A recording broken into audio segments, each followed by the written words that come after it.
বৌমা যারা আছেন মেহেরবানি করে, বৌমা যারা আছেন মেহেরবানি করে আপনার শাশুড়ি আম্মাকে নিজের মায়ের জায়গায় রাখবেন।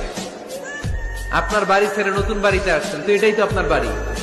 তুমি যদি স্বপ্ন পাওয়ার জন্য দিনরাত পরিশ্রম করো, ক্লান্তি লগ্নে ক্লান্ত হয়ে গেছো, তাও ট্রাই, তাও চেষ্টা, তাও হার্ড ওয়ার্কিং করতে আছো, তোমাকে দেওয়ার মালিক একজন। আওয়াজ দিয়ে বলেন তো তিনি কে?